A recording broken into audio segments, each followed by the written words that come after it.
Muito bom dia a todos, muito bom dia a todas. Começando aqui mais um painel da Exposibran, um painel no palco E. Meu nome é Adriano Trindade, eu sou sócio responsável pela área de mineração do Matos Filho e vou ter o enorme prazer de moderar um painel que me parece que tem muito a contribuir para a mineração brasileira, né? Então, nós vamos ouvir aqui de vários atores, né, com relação a financiamento de projetos de minerais críticos, de operações de minerais críticos, estratégicos, e teremos aqui uma composição muito interessante do painel, com muito a oferecer para vocês. A gente vai começar com o Chris Mayo, da Bolsa de Valores de Londres. Em seguida, nós vamos ouvir o Maicon, da Embrapi. Nós vamos ouvir o Gabriel, do braço de investimento do Banco Interamericano. Vamos ouvir o Henrique, da Invest Minas. E, por fim, vamos escutar o que o Pedro tem a nos dizer do BNDES. E depois de apresentações iniciais, que a gente combinou que não serão muito longas, a gente vai abrir aqui para debates, para perguntas. Então, fiquem à vontade para escanear o QR Code aqui à minha direita e mandar a sua pergunta, seu questionamento, seu comentário. Eu vou estar recebendo todos eles aqui no tablet e vou poder direcionar aqui para os panelistas. Então, espero que vocês continuem conosco, né? Curtam o nosso canal, sigam o nosso canal, deixem seu like. E eu vou passar a palavra aqui para o Chris Mayo. Chris Mayo é o Head de Primary Markets para as Américas da Bolsa de Londres. Ele está baseado em Nova York, porque o seu foco é Américas, né? Mas ele vai ter muito a nos contar aqui sobre a estratégia da Bolsa de Londres, como é que ela pode colaborar para o financiamento de projetos de minerais críticos, inclusive aqui no Brasil. E Chris Mayo, vocês vão ter o prazer de escutar o Chris Mayo em português, né? Casado com uma brasileira, torcedor do Manchester United, mas vai fazer a sua apresentação em português. Chris, fica à vontade.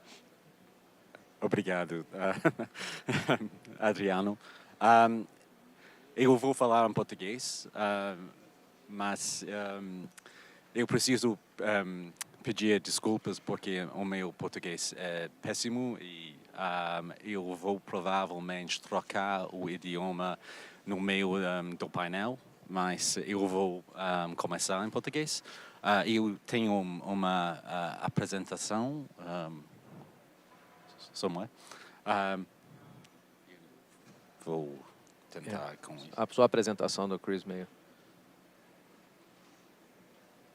Ok.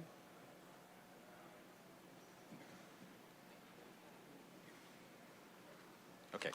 Eu vou fazer uma introdução. Obrigado. Muito obrigado ao IBRAM pelo convite para conversar com vocês hoje. Meu nome é Chris Mayo, como eu disse, eu sou Head of Primary Markets para as Américas da Bolsa de Valores de Londres, com sede em Nova York. Eu ajudo empresas localizadas nas Américas a levantarem capital em Londres e explico o processo de listagem em Londres e conecto empresas com consultores que podem ajudá-las a atingir seus objetivos. Sou banqueiro de investimentos de formação, com mais de 25 anos de experiência em finanças cooperativas, tanto em Londres quanto em Nova York. Hoje tenho uma apresentação curta sobre o assunto de minerais estratégicas e o papel da London Stock Exchange no financiamento do setor. Obrigado, Adriano. Por que escolher Londres para listar?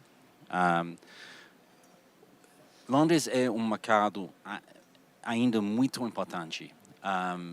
Esse ano estamos no terceiro lugar mundial para captação e estamos um mercado maior que é o Canadá, a Austrália, e eu vou dar mais detalhes sobre esse assunto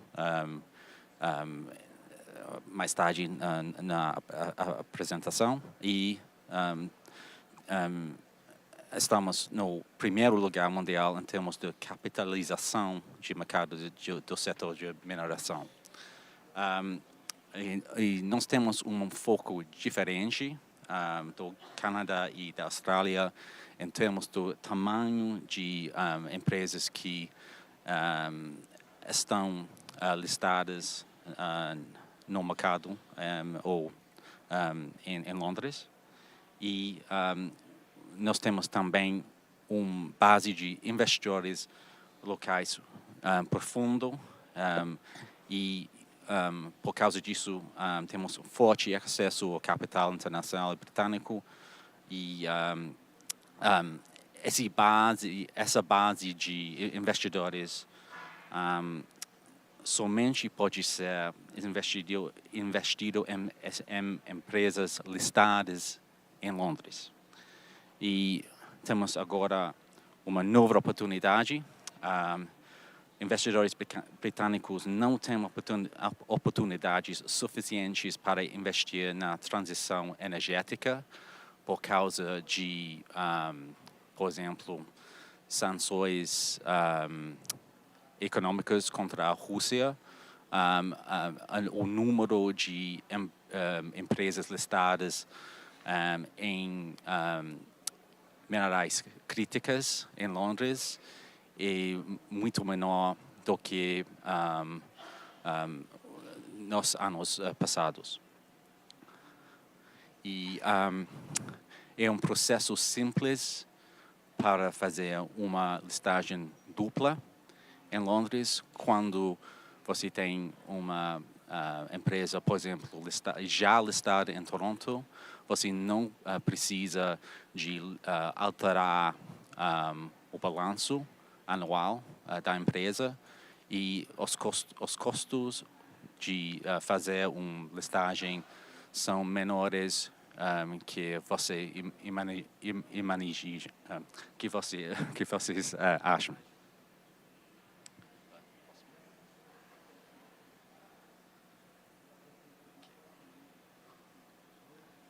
Obrigado, Andreado. Como eu já disse, Londres é muito importante no mercado muito importante mundial para acesso ao capital. E o ponto-chave neste slide é que até hoje, esse ano, o volume de capital levantado em Londres é duas vezes maior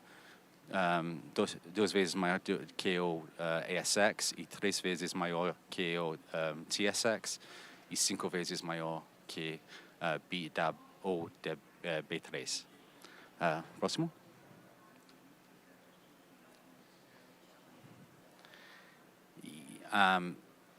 Não temos um foco em junior miners em Londres. O foco é um pouco diferente em comparação com Toronto, por exemplo, e nós temos um foco em pequenas e médias empresas, ao invés de nano e microcaps, e por causa disso, uma estratégia de listagem dupla pode fazer sentido. Próximo. E, como eu já disse, nós temos muitas empresas listadas que já estão listadas em Toronto, que fazem uma listagem em Londres, 22 desde 2017, e a maioria destas empresas têm mais liquidez em Londres que em Toronto. E nós podemos ajudar empresas de todo tamanho. E o ponto-chave, eu acho, investidores britânicos agora estão famintos por oportunidades para investir na transição energética por causa de sanções econômicas e M&A. Nós temos uma gap, eu quero dizer, espaço, sim. Uma escassez, eu escrevo aqui. Não temos empresas importantes na área de lítio, níquel e terras raras que estão listadas em Londres, mas nós temos agora a demanda. Por exemplo, ontem vimos a operação maior desse ano no setor mineral de captação. Greatland Gold levantou $300 milhões para financiar a aquisição dois projetos cobre e ouro na Austrália de Newmont Mining. E na semana passada nós vimos também uma listagem na Turquia na área de cobre e ouro. Isso é uma nova listagem. E essa é uma prova da demanda em Londres para projetos novos em minerais criticais. Obrigado. Bom, obrigado, Chris. Acho que foi uma ótima introdução. Eu já consigo pensar aqui em algumas perguntas relacionadas aqui, não só aos exemplos que você citou no final de listagens recentes, né, que demonstram que os mercados eles têm apetite, né, mas também em questões de governança, enfim, são questões que sempre surgem no momento em que alguém decide listar.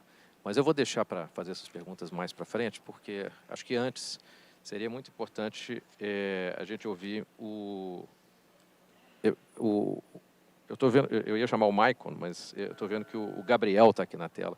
Então, se o Maicon não se incomodar, eu vou passar a palavra primeiro para o Gabriel Azevedo. O Gabriel Azevedo nos acompanha diretamente de Washington. Ele é engenheiro civil, né, formado pela Universidade Federal da Bahia e tem o seu PhD pela Colorado State University em gestão de recursos hídricos.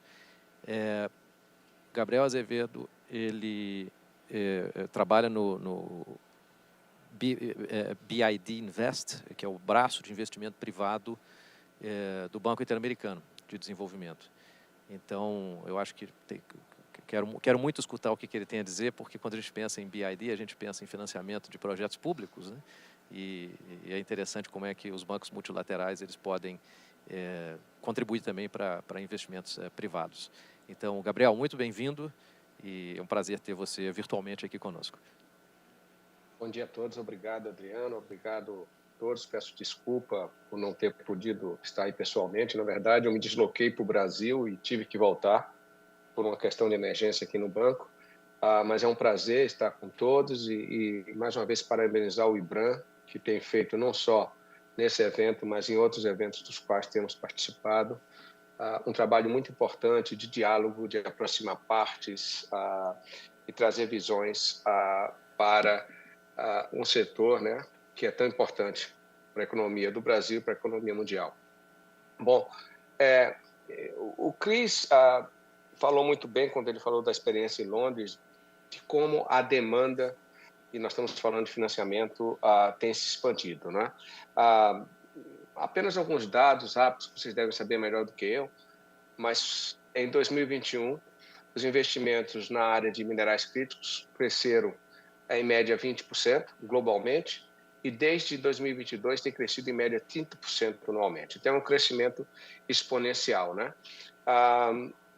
Fomentado principalmente pelas questões de armazenamento e de energia, né? Que no ano de 2022, globalmente, houve um aumento de 100% na capacidade de armazenamento de energia a nível global, e no ano de 2023, outra vez, houve um crescimento de mais de 100%.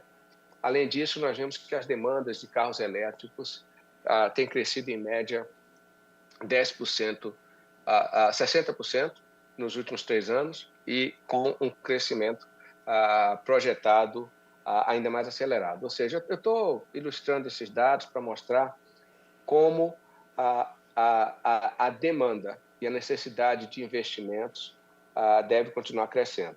Nós aqui, Adriano, no BID Invest, nós somos, como você disse, o braço de financiamento privado do Banco Interamericano.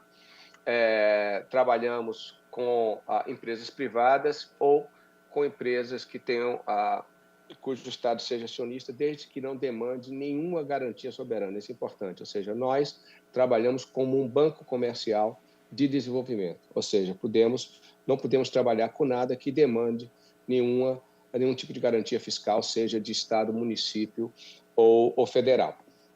E nos últimos 8 anos, bom, para lhes dar uma ideia de tamanho, porque você mencionou que realmente, quando se fala de BID, do Banco Interamericano, se pensa logo no setor público. No ano passado, nós fechamos o ano com mais ou menos 44%, 45% do negócio do grupo.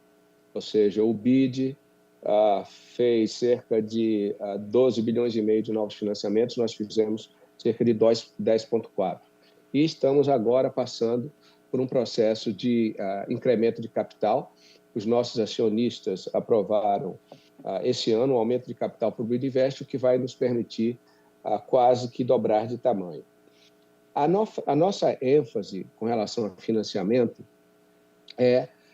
com essa nova roupagem, nosso novo aumento de capital, não é nos posicionarmos como multilateral tradicional que quer sempre ser o líder de investimentos. O nosso posicionamento no BID Invest é um pouco diferente, no qual nós procuramos usar a força do grupo BID, força no sentido de capacidade, de conhecimento dos países, da interlocução pública e privada, para atrair recursos de terceiro para a região, principalmente recursos que nós chamamos qualificados, de investidores institucionais, ou os trilhões de dólares que existem disponíveis para investimentos em ESG ou em clima, que apenas uma parte muito pequena deles chega à nossa região da América Latina e do Caribe. Então, por tudo isso, e pelo foco do Grupo BID na transição, né, e em ser um banco, como a gente chama, climate smart, né, que tudo que faz busca ter uma visão já vinculada aos processos, seja de adaptação, ou seja de mitigação climática. Nós, no ano passado, como grupo, resolvemos refazer a nossa estratégia para o setor de mineração. E por que isso? Nós, embora não tenhamos nenhum impedimento a nível de política para financiar projetos de mineração, na verdade, nos últimos 8 ou 10 anos, não temos estado envolvido neles por uma série de outras questões, porque vimos vantagens comparativas de outras entidades estar envolvidas neles, pelas questões de risco reputacional, seja de ESG, seja na área de conformidade ou compliance. Então, nós realmente não estávamos envolvidos, mas sentimos a necessidade, não só pela importância da demanda, pela vinculação da expansão dos minerais críticos no processo de transição energética tão importante a nível global, mas também pelo fato de que a América Latina talvez seja uma das regiões mais bem posicionadas nesse aspecto, né? Argentina, Chile e Bolívia, com mais de 60% das reservas de lítio. Hoje, conhecidas, isso deve mudar um pouco, o Brasil, o México, também players significativos, não só em lítio, mas em outros minerais, críticos e earth minerals também. Então, por tudo isso, nós sentimos a necessidade de nos reposicionarmos, de entrarmos com força neste setor. E aí nós buscamos definir, primeiro, quais são as nossas vantagens comparativas, né? E aí nós elencamos 3 vantagens comparativas do grupo, né? O primeiro, que o grupo é percebido, o BID é percebido como um ator neutro, ou seja, com credibilidade, né? Para atuar no setor que algumas vezes ou em algumas situações se torna extremamente conflitivo, né? Como a gente diz em inglês, aquele papel do honest broker, não é? É importante.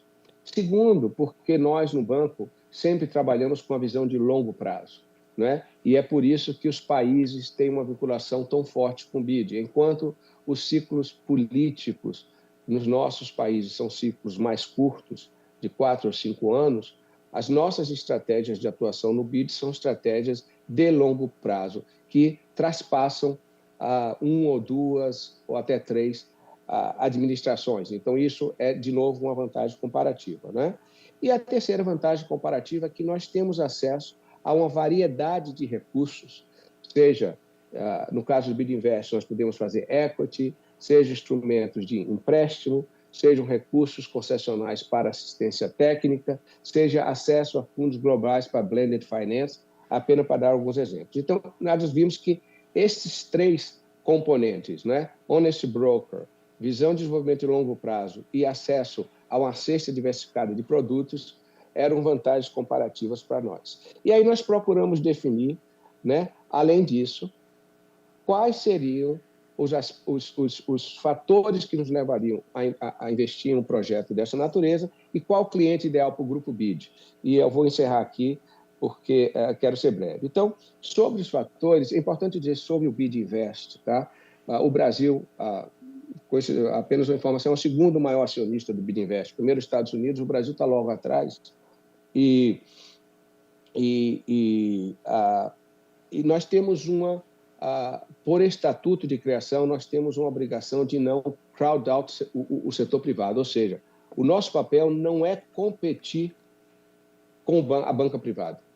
O nosso papel é ser complementar à banca privada, né? Então, quando é que nós vamos entrar nesses projetos? Primeiro, onde nós possamos agregar valor, não é? No desenvolvimento de projetos através de um processo pacífico e com a visão integral de desenvolvimento. Pacífico pelas questões conflitivas que nós temos visto em vários países associados a esses projetos, questões recentes, inclusive, e com a visão integral de desenvolvimento, onde o projeto não vise apenas a exploração, mas também a agregação de valor, ao envolvimento de cadeias de valor, não é, associadas à mineração, ou seja, onde os efeitos, os spillover effects do desenvolvimento sejam realmente importantes para os nossos países membros. O segundo critério que nós vamos procurar é aqueles projetos onde nós, através da interlocução que temos com governos, da atuação que temos em apoio a governos, na elaboração de políticas públicas e marcos regulatórios, possamos acrescentar isso. E aí eu acho que no painel que antecedeu, que eu estava assistindo, um dos participantes falou, por exemplo, do Brasil ser capaz de facilitar o fluxo, né, internacional de financiamento para os projetos, o que é realmente ainda uma limitação no nosso país. Então, onde nós pudermos agregar valor na modernização de políticas públicas, nós queremos estar envolvidos. Estamos fazendo, por exemplo, isso em 2 províncias da Argentina, onde nós estamos trabalhando com os governos provinciais no arcabouço regulatório institucional, não só para o licenciamento ambiental de projetos de minerais críticos, mas também em outros aspectos relacionados a esse projeto.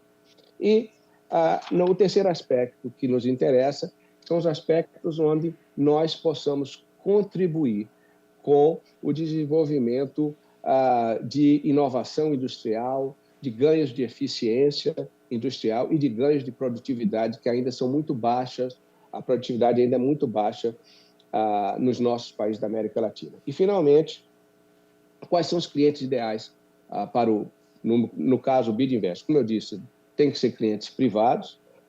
Nós temos uma diversidade de produtos que podemos atuar, mas uma coisa fundamental é um cliente ao qual nós realmente tenhamos uma adicionalidade financeira, onde o nosso capital, nas condições que é oferecido, seja adicional ao que o cliente pode conseguir. Outra vez, eu não posso competir com a banca privada, então eu tenho que ser adicional, complementar, nos vazios. Então, clientes que tenham essa característica em tema disso. E aqueles clientes que possam se beneficiar do nosso papel, não só como honest broker, mas da nossa capacidade técnica nos aspectos de alavancar os aspectos relativos à evolução de ESG, sustentabilidade, governança corporativa e compliance. Então, esse é o tipo de projeto de clientes que nós estamos buscando. E, outra vez, é um prazer estar nesse painel e muito obrigado e ansioso para o debate que ocorrerá depois. Obrigado, Adriano. Bom, muitíssimo obrigado, Gabriel Azevedo, do BID Invest. Fiquei muito interessado com relação às iniciativas e produtos do BID Invest, né, equity, dívida. Então, depois, quando a gente passar para os debates, eu vou querer saber um pouquinho também sobre o tamanho de projetos, em que fase que vocês começam a olhar, que costumam ser perguntas e dúvidas, né, que surgem do público em geral. Agora, ouvimos aqui um pouco de equity, né, em mercado de capitais, ouvimos com o Chris Mayo da Bolsa de Londres, ouvimos do Gabriel a forma de atuação do BID Invest em dívida e também equity. E queria ouvir agora do Maicon, né, Maicon Styling, espero ter pronunciado corretamente, desculpe, né, como é que a Embrapi pode apoiar, né, no que diz respeito a financiamento de projetos, né? O Maicon, ele é assessor da diretoria de inovação e relações institucionais da Embrapi,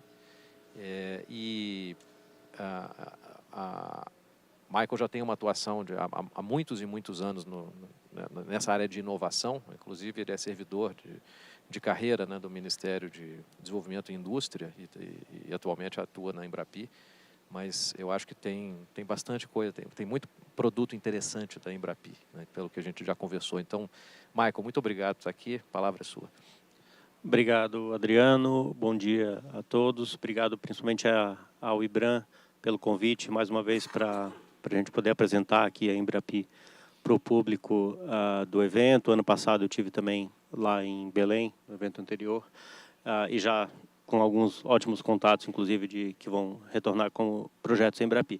Então, vou falar um pouco sobre a nossa atuação, um pouquinho mais para dar uma visão institucional de como a gente funciona, porque eu acho que isso é importante para entender como é que a gente apoia as empresas. Então, a Embrapi, ela foi criada em 2013, a gente trabalha como uma associação privada sem fins lucrativos, que tem uma vinculação com o governo, né? A gente funciona como uma organização social vinculada ao governo e contrato de gestão, para receber recursos públicos para poder aplicar em projetos de inovação, de pesquisa, desenvolvimento e inovação de empresas em parceria com institutos de pesquisa.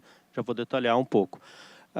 Então, a gente tem a vinculação no Ministério de Ciência, Tecnologia e Inovação, com o Ministério da Educação, o MEC, mais recentemente o Ministério da Saúde, e o MDIC, né, Ministério do Desenvolvimento, Indústria e Comércio, e a gente também capta recursos de outras fontes. Então, por exemplo, leis, né, atualmente pelo menos a lei de TIC, né, a antiga lei de informática, o Rota 2030, que agora está mudando para ser o Mover, Mobilidade Verde, que tem muito a ver com o tema aqui também desse painel. As empresas têm obrigações de investimento e parte dessas obrigações elas podem ser aportadas na Embrapi para que a gente possa investir também nesses projetos de inovação. E a gente também tem uma parceria fundamental com o BNDES, né? O Pedro vai falar um pouco aí da atuação do banco, em que a gente recebe também recurso do BNDES para aplicar em projetos aí em 7 setores prioritários hoje, um projeto bem grande, um contrato bem grande, e também uma parceria com o Sebrae, que eu vou detalhar, para poder ter um aporte maior, inclusive, em projetos de micro e pequenas empresas. E o que a gente faz é isso, né? Então, a gente apoia inovação nas empresas por meio de parceria dessas empresas interessadas em desenvolver projetos, né, de pesquisa, desenvolvimento e inovação com os melhores centros de pesquisa e desenvolvimento tecnológico no Brasil. E como é que funciona isso? A gente, inicialmente, né, como eu falei, então a gente recebe os recursos públicos de todas as fontes que eu comentei, e aí a gente credencia institutos de pesquisa das mais variadas formas em todo o Brasil. Então, hoje a gente tem 93 instituições de ciência e tecnologia credenciadas em todas as regiões do Brasil. São laboratórios de universidades, a maioria públicas, né, privadas, e algumas privadas, institutos federais da rede do MEC, alguns outros laboratórios públicos, como o IPT, em São Paulo, o CNP em Campinas, e outros laboratórios de origem pública, e também uma rede privada muito importante de instituições de pesquisa, a rede do Senai, por exemplo. Boa parte dos institutos Senai de inovação são credenciados na rede da Embrapi e alguns outros. E cada um deles, isso é muito importante, em uma área tecnológica específica, né? Então, por exemplo, a gente tem unidades na USP, aqui na Federal de Minas Gerais, também em outras. Não é a universidade como um todo, é um grupo de pesquisa com um foco tecnológico bem definido, que eu vou depois detalhar um pouquinho, para desenvolver projetos com empresas. E como que funciona esse apoio? Então, como eu falei, a gente recebe recurso público, a gente credencia os institutos de pesquisa para poderem trabalhar com a gente, tem um processo seletivo, todo um plano de ação definido das instituições com a gente, mas na perspectiva da empresa, o processo é muito rápido, né? Então, para a gente apoiar um projeto de inovação, a empresa é que vai definir ali que ela tem um desafio tecnológico, ou seja, ela tem algum produto novo que ela quer colocar no mercado, ou algum problema que ela tem, por exemplo, no seu processo produtivo, alguma dificuldade que ela quer melhorar, fazer uma inovação em processo, ou melhorar o seu processo de desenvolvimento tecnológico. E ela não encontra uma solução pronta de mercado para isso. Então, ela precisa desenvolver essa solução, esse novo produto, para colocar no mercado. A partir dessa demanda, a empresa procura diretamente uma das 93 unidades da nossa rede, ela pode procurar a gente também direto na Embrapi Central, e a gente vai fazer essa ponte, mas a negociação do projeto sempre vai ser diretamente com o Instituto de Pesquisa, credenciado, com a unidade Embrapi, e isso funciona no modelo que a gente chama de fluxo contínuo, ou seja, não depende de edital, não depende de prazo de abertura, não depende de avaliação do projeto, é uma negociação realmente direta de um contrato para desenvolver aquela tecnologia a partir da demanda da empresa. A negociação é direta entre a empresa e o Instituto de Pesquisa, a gente Embrapi Central, né, não participa dessa negociação, e isso permite ter esse modelo muito rápido, né? A gente sempre fala que, em média, entre um prazo aí de 30 a 60 dias, a empresa consegue, né, uma vez que ela tem definido o que ela quer desenvolver, para correr de fato ali a burocracia do contrato, entre 30 e 60 dias o contrato está assinado e o projeto já está começando a ser desenvolvido. Então, é realmente muito rápido, muito ágil no tempo da empresa, né, para permitir que a gente consiga atender aí as demandas empresariais. E como que funciona o apoio? Então, o recurso da Embrapi, isso é muito importante, ele é não reembolsável, né? Então, por um lado, a gente não paga a conta toda, a gente demanda uma contrapartida da empresa e do Instituto de Pesquisa, mas o recurso que a Embrapi aporta no projeto, né, ele entra para baratear o custo desse projeto de inovação, para mitigar, né, reduzir o custo e, com isso, mitigar o risco que é inerente ao processo de inovação, né? A empresa não sabe se aquilo que ela quer desenvolver é algo novo, ela não sabe se aquilo vai funcionar de fato, né? Tem um risco, né, inerente a esse processo de inovação. E por isso, não só no Brasil, mas em todo lugar do mundo,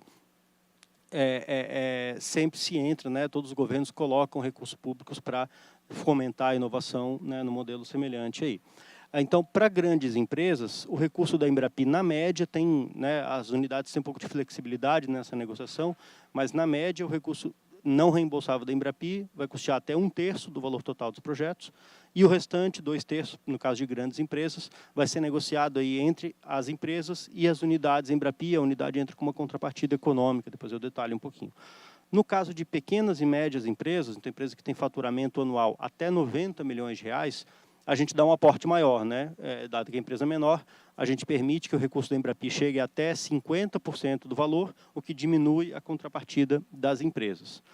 E no caso específico de micro e pequenas empresas, faturamento até R$4,8 milhões, a gente ainda tem, como eu comentei, a parceria com o Sebrae, em que o Sebrae paga até 70% do que seria a contrapartida da micro e pequena empresa nesse projeto, o que significa que, para a micro e pequena empresa, ela vai pagar aí algo entre 10% e 20% só do custo total do projeto. Todo o restante são recursos não reembolsáveis que vão ajudar ali ela a desenvolver essa tecnologia que ela vai colocar no mercado depois.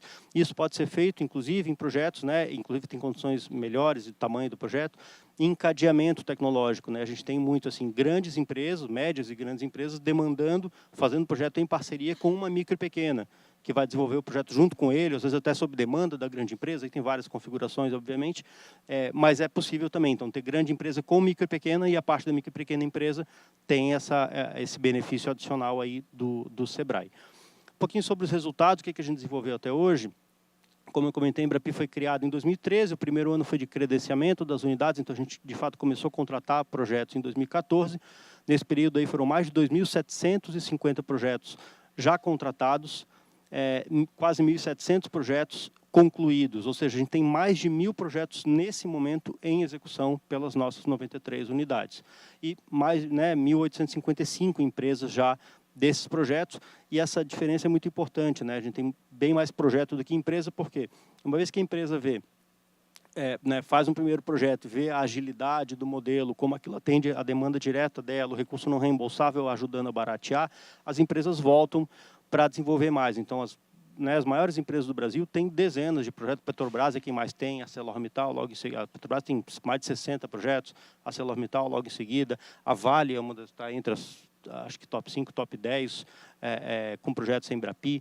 A Samarco, por exemplo, é uma empresa que eu encontrei aqui ano passado. Eles já têm projeto com a gente, estão desenvolvendo vários novos. A gente teve uma conversa ontem, entre vários outros que eu já vou mencionar. E esses projetos todos já somam aí 4,24 bilhões de reais investidos, e aí, como eu falei no modelo, né, então a Embrapi, na média, coloca em torno aí de 1/3, né, com 1,4 bilhão investidos pela Embrapi. Na média, as empresas entram com a contrapartida econômica, a contrapartida financeira, perdão, de em torno de 50% do valor dos projetos. Então, na perspectiva da empresa, ela tem, né, ela está dobrando o investimento dela, que se ela fizesse sozinho. Então, ela tem o apoio técnico da unidade do Instituto de Pesquisa, que tem pesquisadores, laboratórios para ajudar a empresa a desenvolver a tecnologia, e tem o recurso financeiro que está pagando aí no mínimo metade da conta, ou mais até, se a empresa for de pequeno ou médio porte, como eu falei. E as unidades Embrapi entram com a contrapartida econômica, né? Então, parte ali do custo do laboratório, do equipamento, do tempo do pesquisador, entra como contrapartida econômica da unidade.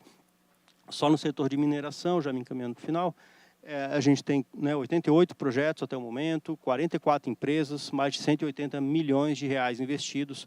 E eu vou mostrar um pouquinho das principais unidades que desenvolvem isso, né? Então, são 18 das nossas 93 que eu mencionei, são 18 que já têm projetos contratados em mineração e várias que têm potencial, inclusive, para poder atender o setor, né? A maior delas é o Senai Cimatec, né, na Bahia, lá em Salvador, que é a maior unidade Embrapi também, e tem uma atuação muito abrangente, né, na parte de manufatura, robótica, mas também entra em materiais e atende muito o setor de mineração.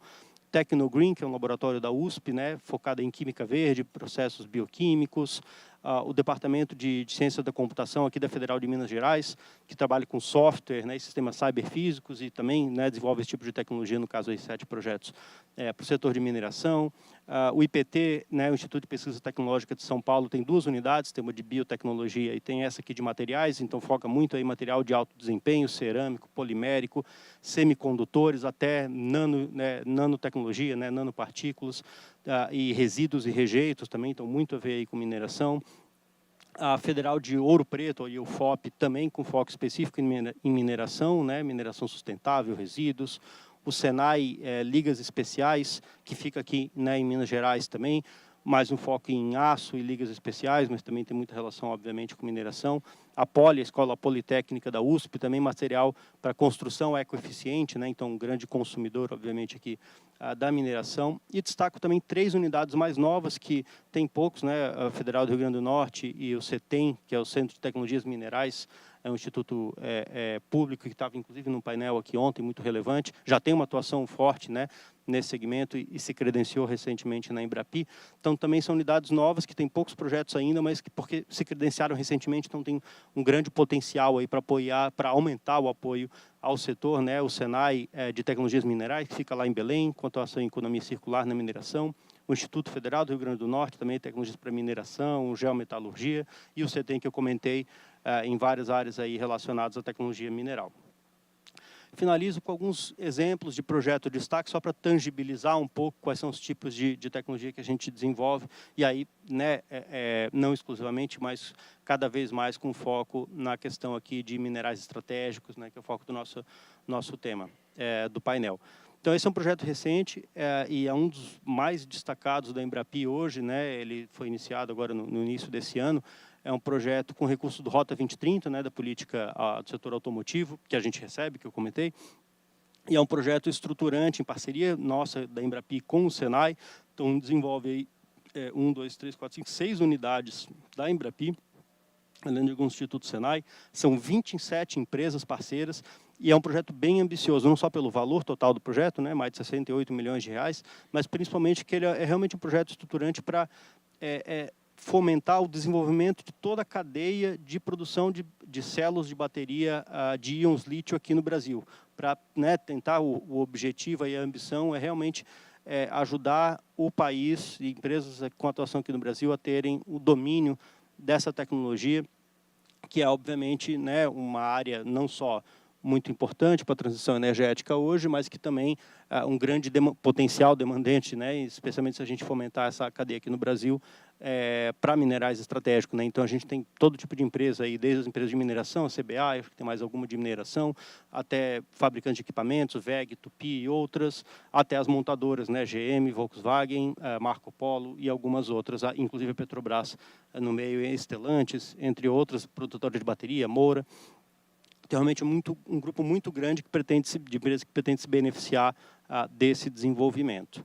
Alguns outros exemplos, esse é um projeto icônico na Embrapi, porque ele é o mármore Bege Bahia, né, que é um mármore muito extraído lá na Bahia, e geralmente por pequenas empresas, né, que extraem para aplicação, enfim, na construção. E o resíduo, o pó, né, da extração desse mármore estava virando um problema, estava chegando a inviabilizar a operação das pequenas empresas, porque, enfim, gerava o pó, era um passivo ambiental grande e não tinha destinação para aquilo, então as empresas estavam realmente ameaçadas, todo esse segmento ameaçado de fechar. Aí o Senai Cimatec, né, que, como falei, é a maior unidade da Embrapi hoje, juntou ali algumas empresas, mas acabou beneficiando toda a cadeia, mais de 60 empresas de rocha ornamental que foram beneficiadas por esse projeto, que esse resíduo, né, da extração do mármore, que era um problema, um passivo ambiental, se tornou um insumo para a construção civil e não só deixou de ser um problema, como passou a ser uma fonte nova de renda, beneficiando aí mais de 60 empresas de toda a cadeia lá na Bahia. Há um projeto do CETEM que eu comentei, né, então um projeto recente que está em execução agora, com foco em minério fosfático, né, fazer um desenvolvimento aí do processamento desse minério, e que inclusive tem o potencial e a ambição aí de também ajudar a aumentar a produção de fertilizante fosfatado aqui no Brasil, que também é um tema que está muito em voga. O Federal do Rio Grande do Norte, que eu falei, né, o primeiro projeto que eles contrataram, também relacionados aí ao beneficiamento, de minerais terras raras, né, como novas rotas de desenvolvimento disso aqui no Brasil. Um projeto também, aliás, uma série de projetos muito grande da TecnoRed, que é uma empresa do grupo da Vale, para desenvolvimento aí, né, o processo para redução do minério de ferro a partir de biomassa, né, então, em vez de carvão, como é originalmente o mais tradicional, tem um processo de biomassa, eles estão dizendo que é o ferro gusa verde, né? Então esse projeto, os projetos que levaram esse desenvolvimento, inclusive já estão, né, uma planta grande da Vale lá no Pará usando essas tecnologias aí, tiveram o apoio da Embrapi. O resíduo também, né, mistura cimentícia ecoeficiente a partir da bauxita com a Companhia Brasileira de Alumínio e a unidade da USP que eu comentei. Então, usar também, né, os resíduos, sou um outro exemplo aí de resíduo da mineração sendo usado de forma mais adequada e eficiente, pensando em sustentabilidade e economia circular. Isso. Concluímos aqui, espero não ter estourado muito tempo e ficamos à disposição para poder debater mais depois. Obrigado. Muito obrigado, Michael. É sempre muito bom a gente investir o tempo, né, tratando aqui de inovação, né, tratando de pesquisa e desenvolvimento. São assuntos, né, tópicos, né, em relação aos quais o setor mineral muitas vezes ele se ressente, né, de incentivo maior, Então, esses incentivos das pesquisas via Embrapi, com recursos a fundo perdido, né? Esse é um instrumento muito poderoso, né? É literalmente pedir ajuda aos universitários, né? Mas é muito legal mesmo, né? Depois eu quero te perguntar depois como é que é essa relação na prática, né, entre as empresas e os institutos de pesquisa. Mas vamos deixar isso para o segundo momento. Aliás, quem quiser também mandar perguntas, vocês podem mandar aqui pelo QR Code, tá? Deixa eu aproveitar, então, que a gente falou um pouquinho de recursos públicos, né, investidos via Embrapi, e vamos discutir um pouquinho também do papel do poder público, né? Então, o Henrique Soares, ele é gerente das cadeias de mineração e siderurgia aqui do Invest Minas. O Invest Minas tem se revelado um case de sucesso, né, de apoio a projetos. Conta um pouquinho disso para a gente, Henrique. Muito bem-vindo. Obrigado por fazer parte desse painel. Obrigado. Acho que a sua apresentação já vai entrar aqui. Ok. Aí.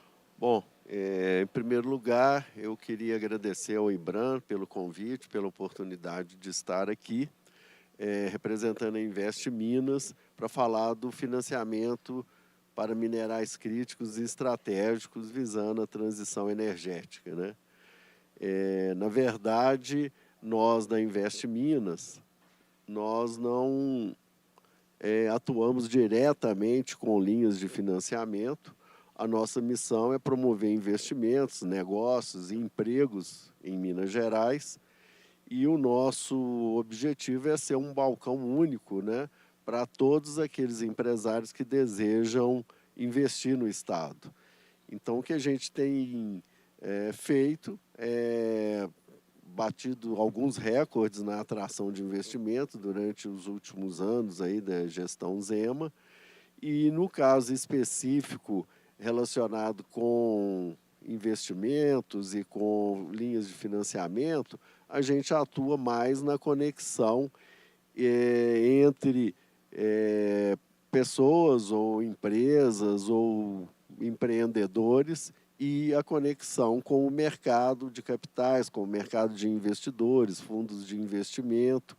Então, a gente tem atuado na parte de divulgação, na parte de conexão, e uma peculiaridade, a gente não cobra pelos nossos trabalhos, né? Como a gente é um órgão de Estado, um órgão de governo, a gente não tem qualquer tipo de remuneração de FII sobre os projetos que são implantados.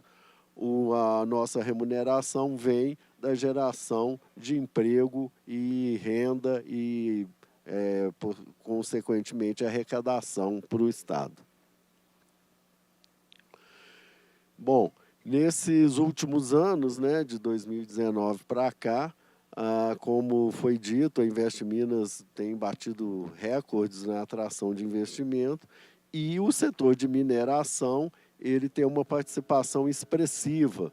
Então, desses 446 bilhões, 130 foram em mineração, distribuídos em 43 municípios.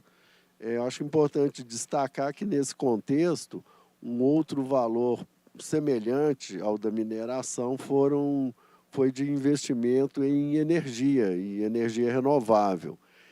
Então, se a gente somar o que foi atraído na mineração e o que foi atraído em energia renovável, a gente tem mais ou menos a metade daquilo que foi atraído de investimentos nesses últimos anos. O que é muito relevante nesse contexto que a gente está discutindo de transição. A gente, ontem, num outro debate, a gente estava falando de transição energética e talvez já esteja no momento assim, da gente falar, até ampliar, né, para a transição até de processos produtivos como um todo, que a questão, acho que ela já avançou muito além apenas da questão da energia, né? A gente precisa aí pensar em toda uma cadeia produtiva que precisa de ser ajustada em relação a clima, a ESG, a esse contexto que a gente está vivendo. Só sair aqui do ar-condicionado que a gente sente isso no corpo, né? Bom, Desde 2022, a gente começou, então, uma divulgação que foi muito bem sucedida com a questão do Lithium Valley, né, que foi um conceito gestado dentro da Invest Minas, depois todo o governo abraçou e trouxe muita repercussão na mídia internacional, na mídia nacional, e aí, diante disso, nós percebemos a oportunidade de divulgar Minas Gerais como um hub de materiais estratégicos, né? Porque, do ponto de vista geológico, nós temos um privilégio assim que a natureza nos concedeu, porque nós temos lítio, nós temos grafite, nós temos nióbio, nós temos silício, e terras raras, e cada um desses num estágio de exploração ou de agregação de valor. E também eu acho importante destacar que, nesse contexto, o próprio minério de ferro, até como já foi abordado aqui na apresentação da Embrapi, ele também se torna estratégico, porque nós precisamos de avançar para a produção de um aço com menos emissões, e o minério de ferro ele é parte fundamental no processo de descarbonização do aço, na produção desse aço verde. Então, através desse QR Code, é possível de baixar esse guia. Ele é uma síntese daquilo que Minas Gerais tem a oferecer e daquilo que a gente tem divulgado aí pelo mundo, no Canadá, na Inglaterra, na Austrália, na China, na Índia, na Alemanha. Então, isso faz parte do trabalho rotineiro da Invest Minas. Alguns exemplos, né? Aqui eu trouxe uma negociação recente, né, que foi anunciada, inclusive, aqui na Expo Zibran, um projeto que a gente apoiou durante alguns anos, que é o da Latin Resource. Ele foi adquirido pela uma outra australiana, e isso realmente demonstra também, como foi dito nas apresentações anteriores, o apetite do mercado para investimentos nesse mercado. Aí, no caso, é o lítio, mas não só do lítio, né? Eu acho que aí nós estamos falando de materiais para a transição energética como um todo. Em 2022, também a australiana Meteoric comprou uma empresa brasileira, né, lá em Poços de Caldas. Era uma antiga, uma empresa tradicional, a Toin Refratários, está lá há décadas, e que tinha essa reserva de terras raras.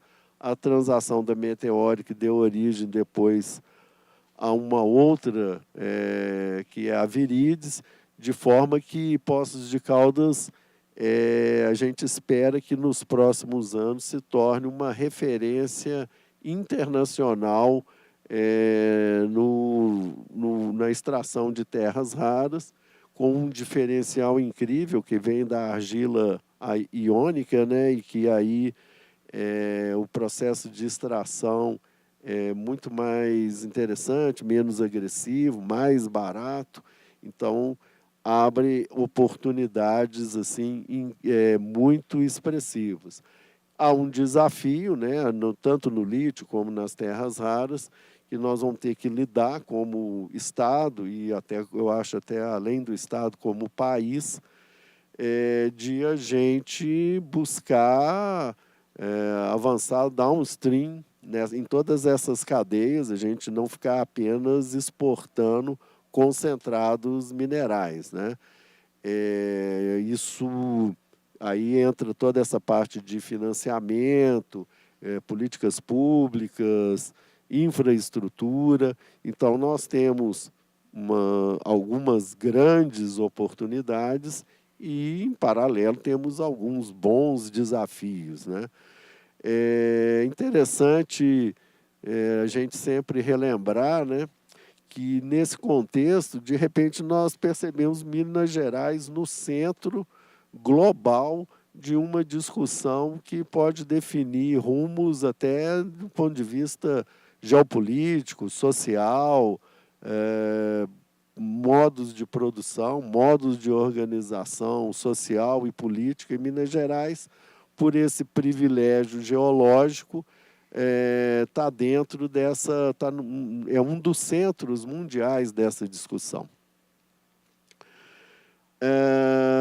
Aí eu já trouxe aqui os dois últimos slides, mas a título de provocação, para a gente depois abordar um pouquinho durante o debate. Primeiro, nós temos esse hub geológico, né, esse privilégio, ao mesmo tempo nós temos aí energia renovável que é necessária para a produção de hidrogênio verde, que é um dos rumos aí dessa transição em processos produtivos, para a produção do aço verde, inclusive de outras cadeias também. E ali eu quis trazer esse cilindro de hidrogênio como exemplo de que precisa de descarbonizar o aço, porque o hidrogênio precisa ser colocado em cilindros. Eles são de uma espessura bastante razoável de aço. Seria um paradoxo a gente produzir hidrogênio verde e acumular o hidrogênio verde em cilindros de aço produzidos com carvão mineral, né, por exemplo. Então, a gente tem que pensar em processos, em cadeias, em processos produtivos como um todo. E na economia circular, e aí eu trouxe o exemplo da Boston,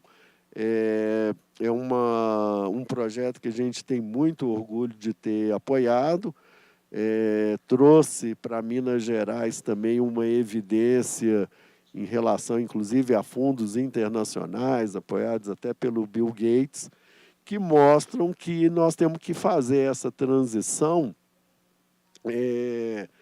também aproveitando, e aí nós temos um estoque aqui de rejeitos, né, dentro do Estado, que podem ter destinação produtiva, e precisamos de fazer essa transição em todos os elos das cadeias produtivas, né? Então, aí, a cadeia mineral é parte central de todo esse processo e precisamos avançar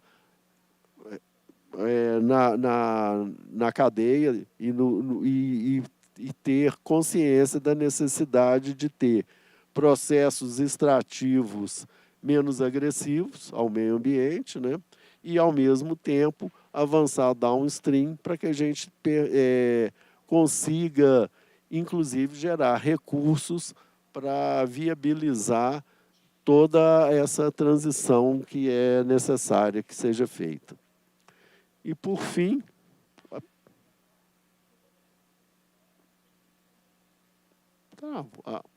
e agora para voltar.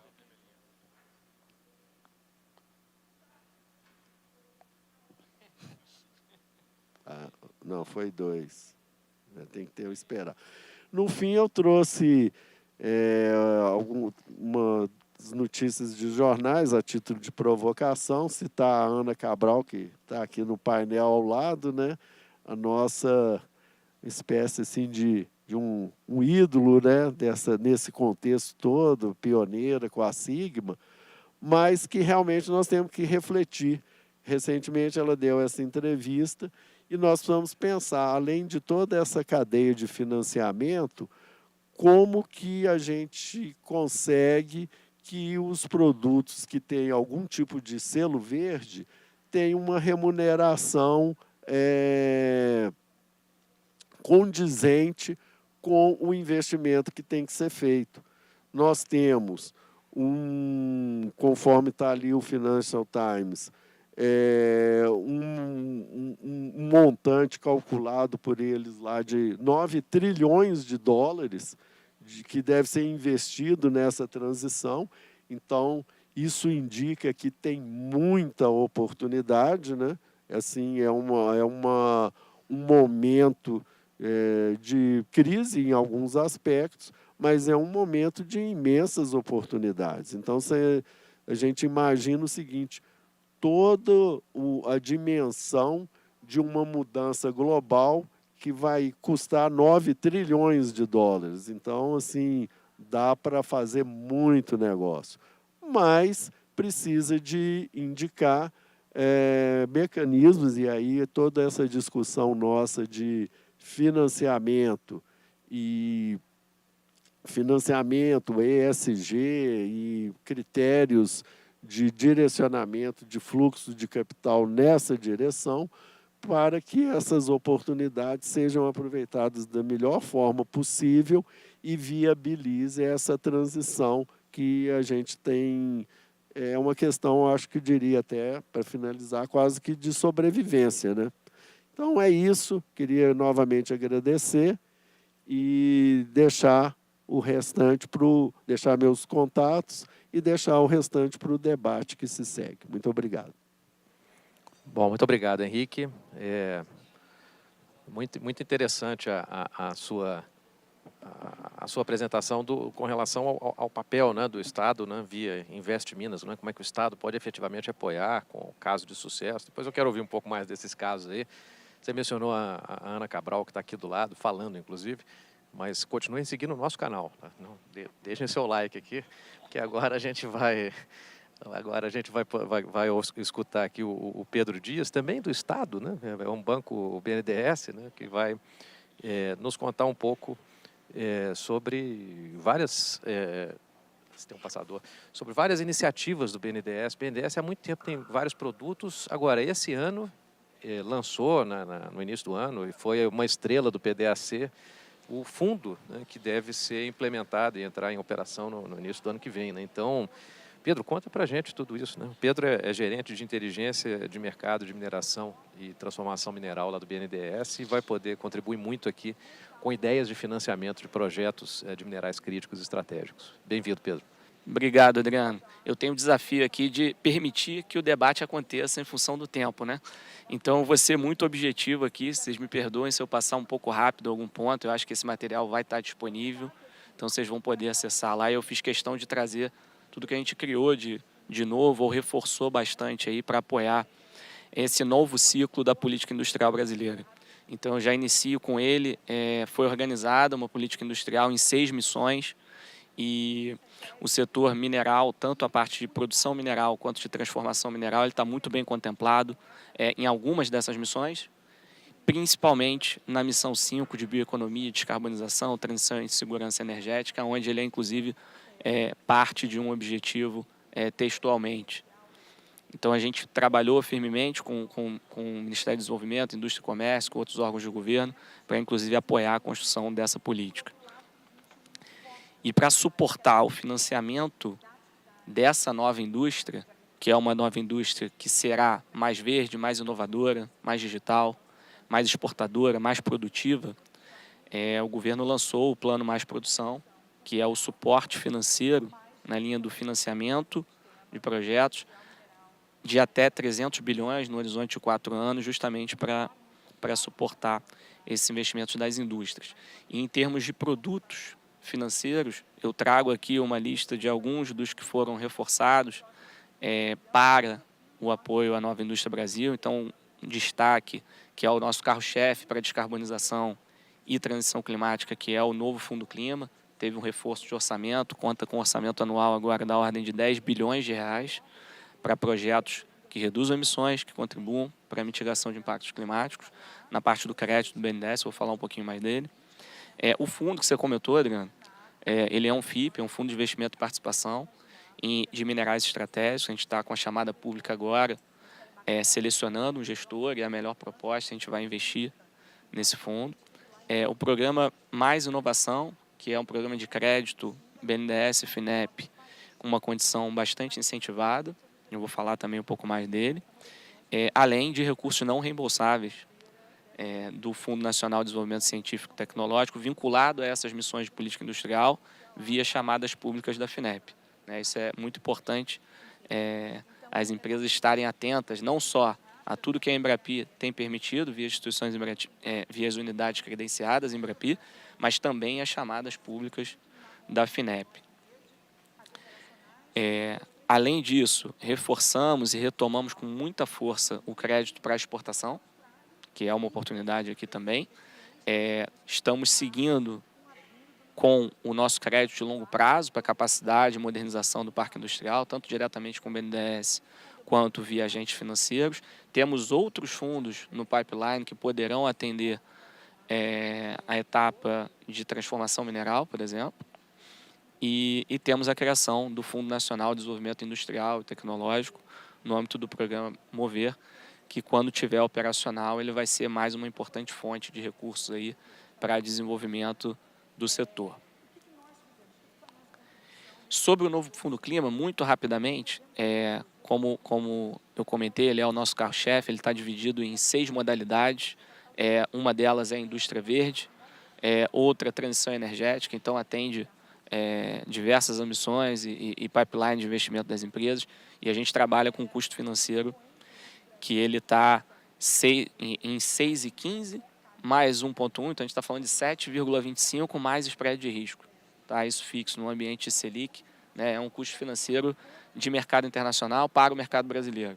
Então a gente consegue equiparar o funding das empresas no Brasil ao que seria um custo de mercado financeiro internacional no prazo até 16 anos.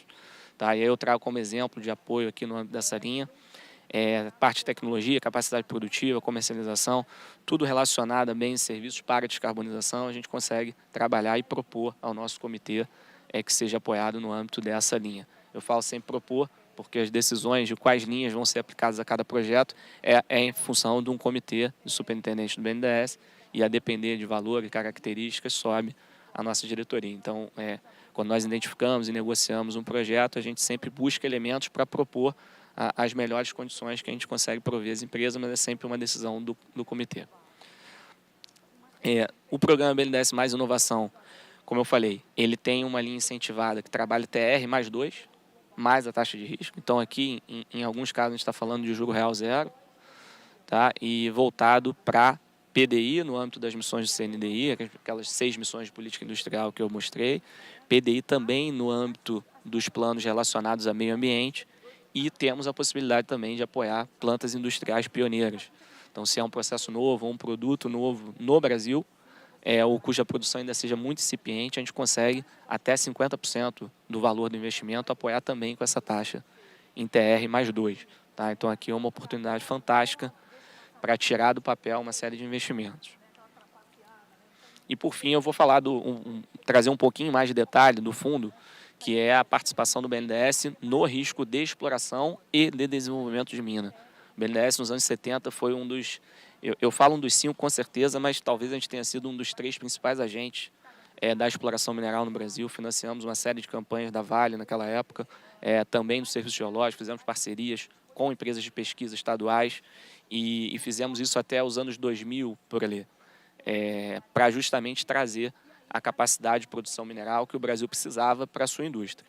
E agora a gente está numa nova onda, é uma nova indústria, a emergência climática tem trazido o fortalecimento de uma série de setores e a gente precisa dessa nova onda de minerais, e o BNDES retoma a sua atuação no risco exploratório e desenvolvimento de novas minas, inclusive retomada de minas paralisadas, que a gente sabe que tem oportunidade nisso aqui no Brasil.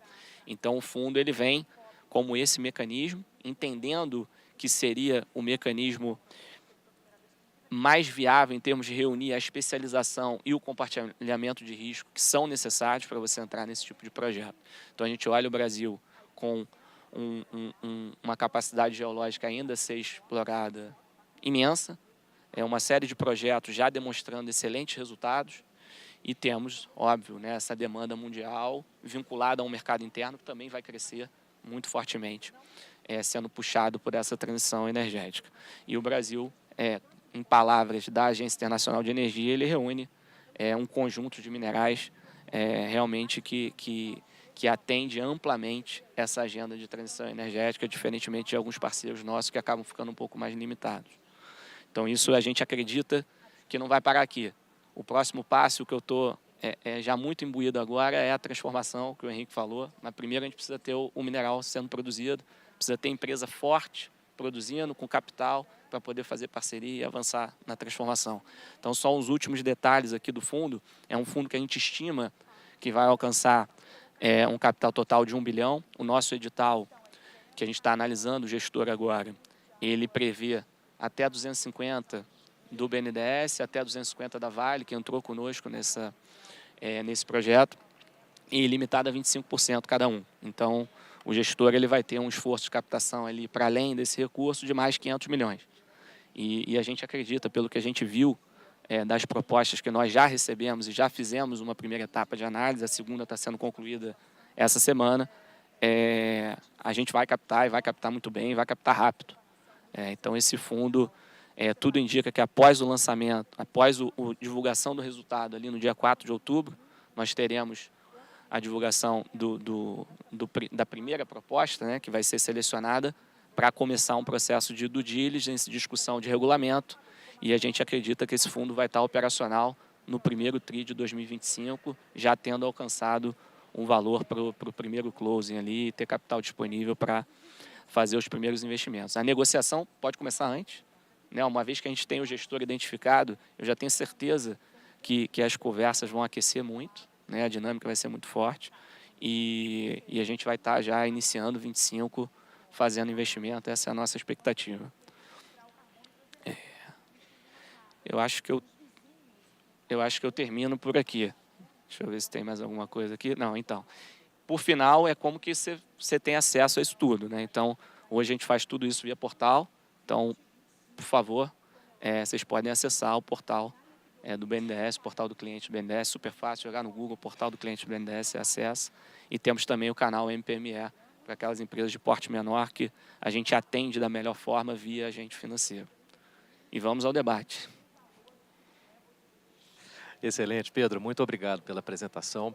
É muito bom ouvir os vários produtos, né, que o BNDES tem. Muitos deles se aproveitam, né, para mineração, são produtos mais amplos, mas que se aproveitam para mineração. E muito bom ouvir falar do fundo também, né? Talvez uma pergunta que surja por que só 1 bi, né? Eu já escutei muitas pessoas comentando, né? Poxa, uma campanha, uma pesquisa mineral vai gastar algumas dezenas, né, de milhões de reais. O desenvolvimento, então, passa das centenas, né? Mas o que eu escuto falar é que tem muito apetite para esse fundo aí, né? Mas daqui a pouquinho a gente fala disso daí. Daqui a pouco a gente fala disso daí. Passando aqui, antes de passar para o debate, perdão, só me pediram aqui para reforçar 2 pontos. Primeiro, que eu sei que vocês estão muito empolgados aqui com o nosso painel, mas por favor não aplaudam ao final. É um pedido que é feito para todos os painéis. Hoje, já no 4º dia, todo mundo já acostumou com essa dinâmica, mas é um lembrete.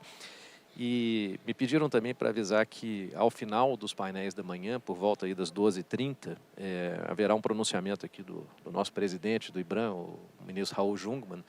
Então, que, por favor, aguardem para acompanhar esse pronunciamento do grande organizador aqui desse evento, né?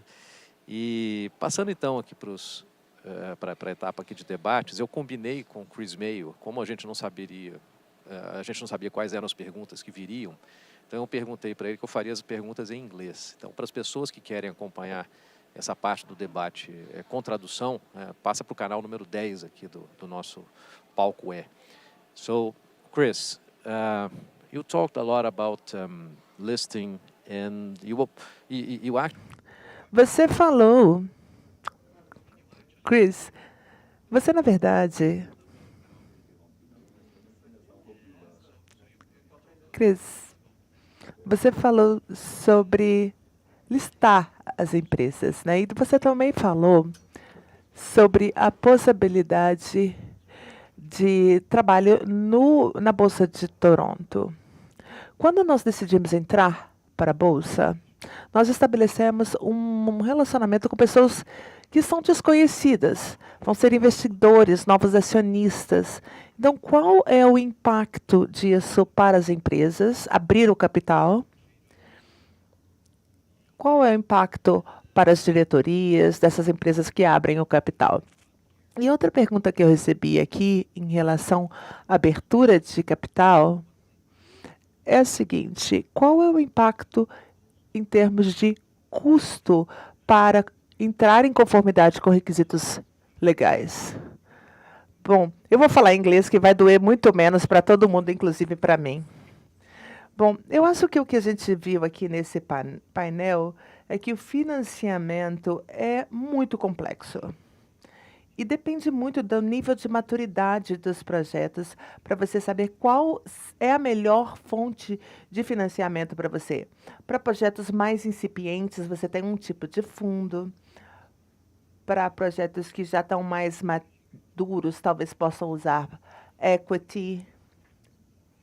Então, quando você tem que se perguntar quando que faz sentido abrir o capital e a participação da sua empresa para o mercado. Eu acho que a Bolsa de Toronto tem um papel muito importante para empresas que estão abrindo capital pela primeira vez. Tem mais de 1.000 mineradores na Bolsa de Toronto. Então, é muito forte. De todos os tamanhos, na verdade. Essas mineradoras têm um foco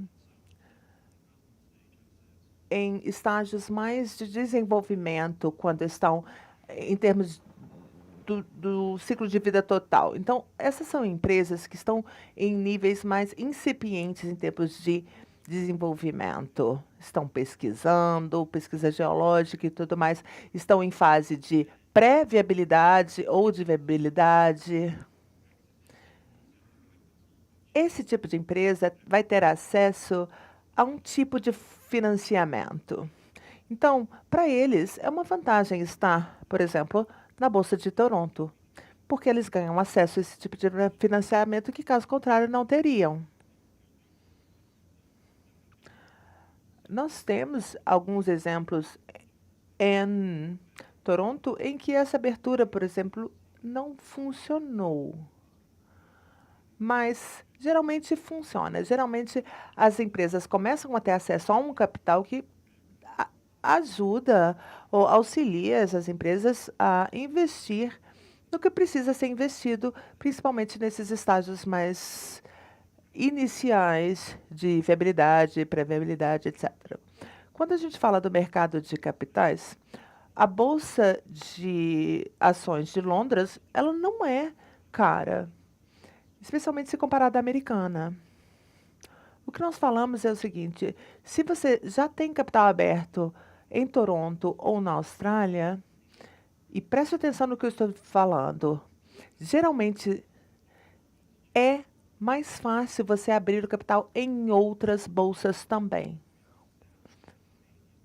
Nós aceitamos, por exemplo, requisitos que já foram cumpridos em outras bolsas de valores e os custos diminuem.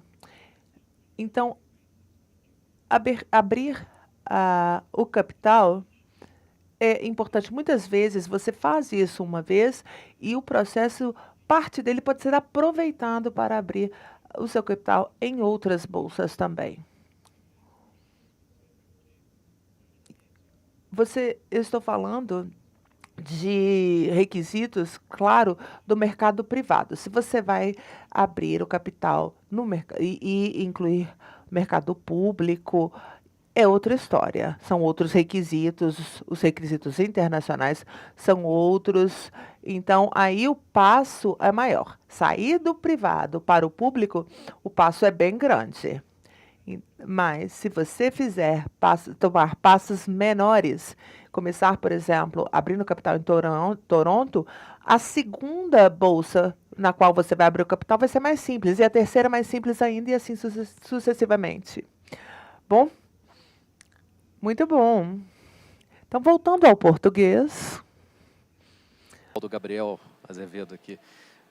Gabriel, você mencionou na sua fala que o BID Invest apoia, inclusive, projetos com olhar para a transformação mineral. E eu acho que quando a gente fala de minerais críticos, há toda uma preocupação com relação à disponibilidade de tecnologia para essa transformação mineral. Então, queria ouvir um pouquinho aí de como é que isso é visto aí pelo BID Invest, né? Como é que pode existir o apoio para a transformação mineral. E, além disso, você falou muito também de quem que é o cliente, né, do BID Invest. No setor de mineração especificamente, qual que é o tamanho do cliente, né, e em que fase do projeto que o BID Invest pode se envolver? Se é na fase de pesquisa, se já é no desenvolvimento ou só para empresas operacionais? Obrigado, Adriano. Sobre a sua primeira pergunta, com relação à transformação em tecnologia, eu acho que o colega do Invest Minas fez uma colocação importante sobre isso. Como eu disse, como nós temos uma visão de longo prazo de desenvolvimento e uma visão, uma missão que esse desenvolvimento seja distributivo, a gente hoje pensa em toda a cadeia. Ou seja, nós podemos, no caso de minerais críticos, investir na exploração, na transformação ou em processos downstream. Então, para dar um exemplo, no ano passado nós aprovamos, juntamente com o IFC do Banco Mundial, que é o nosso, digamos assim, parceiro em muitos casos, um projeto de exploração na Argentina. Nós entramos com 150 milhões de dólares, eles entraram com 150 milhões de dólares.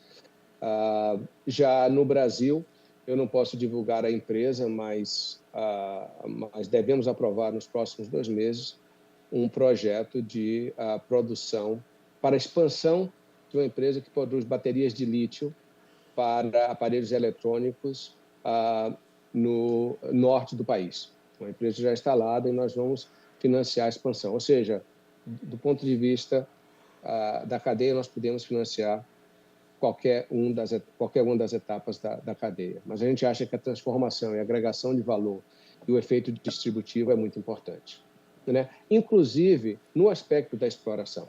Agora, com relação à tecnologia especificamente, nós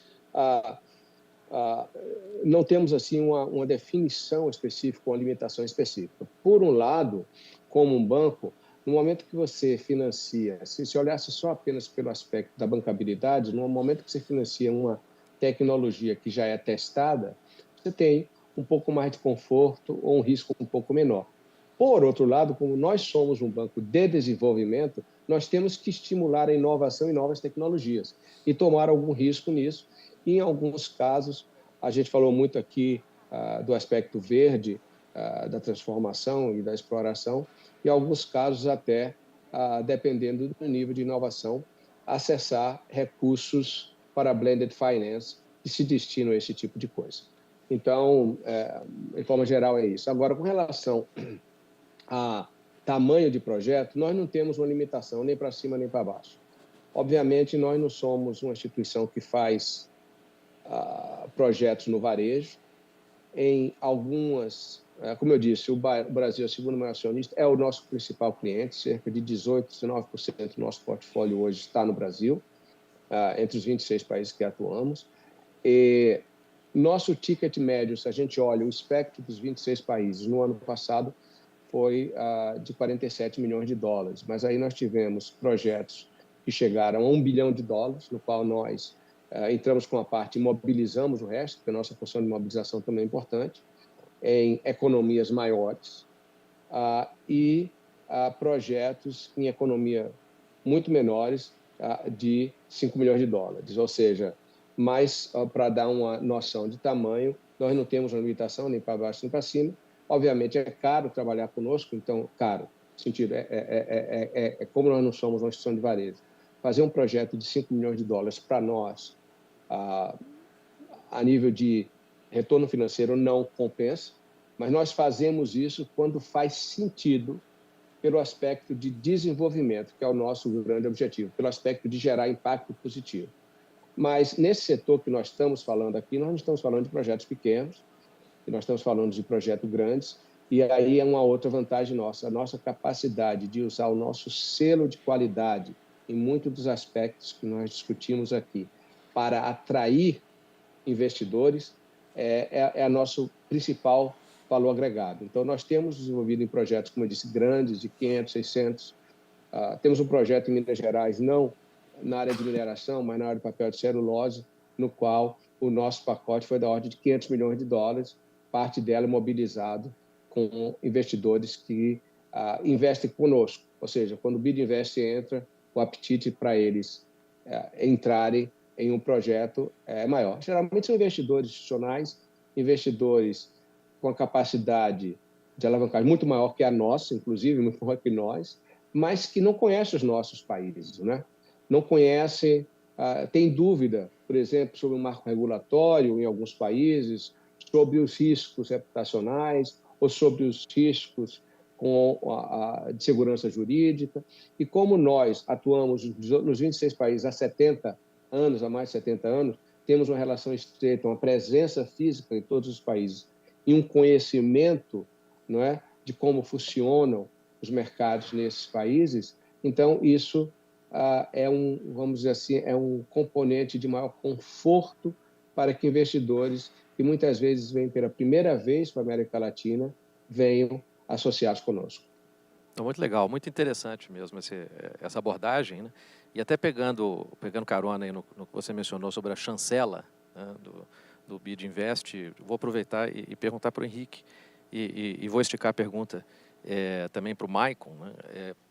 Essa chancela do Invest Minas, isso gera também um impacto para os projetos, não apenas na interlocução, mas vocês percebem que os projetos eles passam a ter um valor agregado pelo fato de contar aí com o apoio do Invest Minas ou pelo fato de ser um projeto que tem algum componente de pesquisa apoiado pela Embrapi? Então, a pergunta vai para os dois aqui.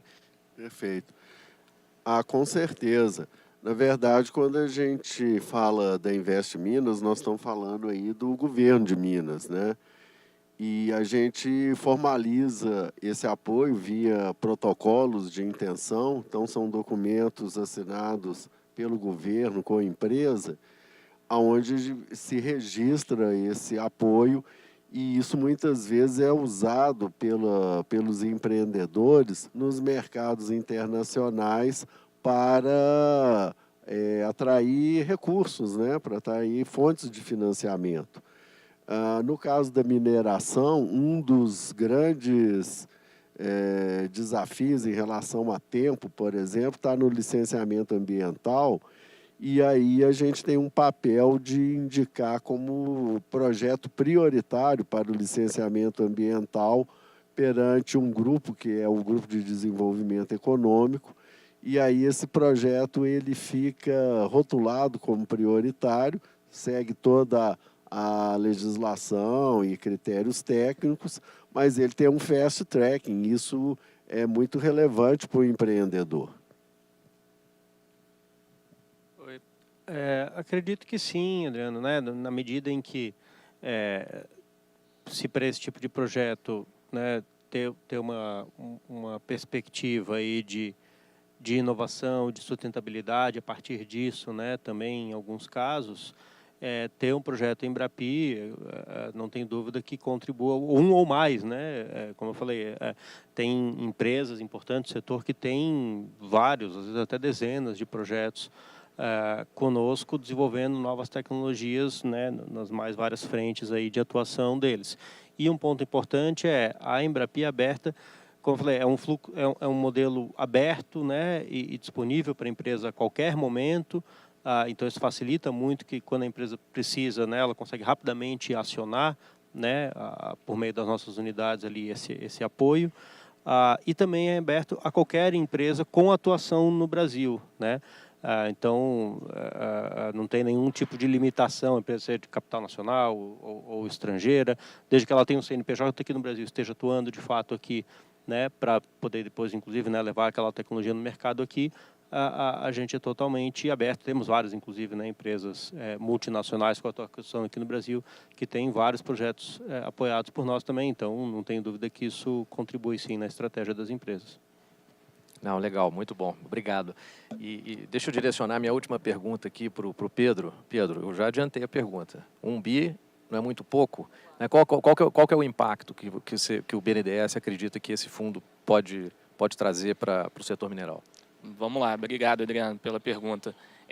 Da mesma forma, né, que o Gabriel comentou aqui do papel que o BID tem quando ele entra numa determinada operação, de ser um agente neutro, ser um agente de longo prazo, um agente de credibilidade. O BNDES ele tem essa função aqui no Brasil, não à toa nós somos o maior financiador de longo prazo no mercado brasileiro, o maior financiador mundial de energia renovável, pelos dados da Bloomberg, e a gente se orgulha muito disso. Então é um pouco isso, tá? O fundo, ele é um fundo catalisador, ele fomenta. Isso já aconteceu, em parte. Então, quando nós lançamos a chamada, que o BNDES entrou e falou, não, eu vou entrar no risco de empresa júnior no Brasil. Teve muita gente que não acreditou, né? Eu ouvi de alguns colegas que quando foi comentar que ia entrar, falaram, tá, mas qual é a garantia? Não. É um fundo de investimento de participação, é equity ou instrumento de dívida que corre o risco, que participa do risco do projeto.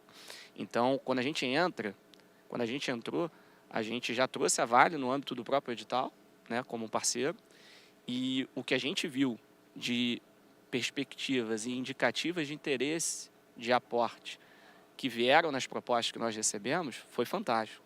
Foi fantástico. Então, esse é um primeiro fundo que o BNDES vai investir. Esse movimento que a gente fez, eu tenho certeza que vai ser o fundo que nós vamos investir mais um ou dois, porque o mercado vai abraçar esse mais um ou dois. Né? A gente não vai precisar do BNDES entrar em mais de um. Tá? Então, pelo que a gente viu, eu tenho plena confiança disso. Então, foi um movimento catalisador. Agora, a outra entrada, então, são três rodadas de complementariedade puxando o capital privado. Primeiro, já no edital. Segundo, o que veio nas propostas e vai vir para viabilizar mais de um fundo. E a terceira é o co-investimento a partir desses fundos. Esse fundo entra e aumenta a probabilidade desse projeto, a facilidade, a celeridade para ele co-investir. Tá? Então, é esse movimento como um todo que a gente espera, mais a especialização cada vez mais do investidor brasileiro. Quando eu falo desse apetite por investir no fundo, a gente ficou muito satisfeito que veio um apetite grande também nacional. E esse é uma meta da nossa BNDESPAR, da nossa área de mercado de capitais, que tem o compromisso de desenvolver o mercado de capitais brasileiro. Então, aqui a gente está alcançando, eu estou muito satisfeito porque a gente está alcançando todos os objetivos que a gente realmente imaginou para essa chamada de fundo. E fica o convite ao BID aqui, estar atento, porque vai ter muita oportunidade, se não em algum desses fundos, no que a gente vai entrar e outros, ou de co-investimento. Legal. Estava pensando nisso aqui quando você falou. Muito bom escutar isso, Pedro. Então, nos próximos meses aí, a gente tem que acompanhar muitas notícias, né, de quem vai ser o gestor do fundo BNDES, qual que é essa empresa que está apoiada pelo BID, que vai divulgar, né, esse investimento em baterias de lítio, novas listagens na Bolsa de Toronto, novos projetos de Toronto, não, colistadas em Toronto, em Londres.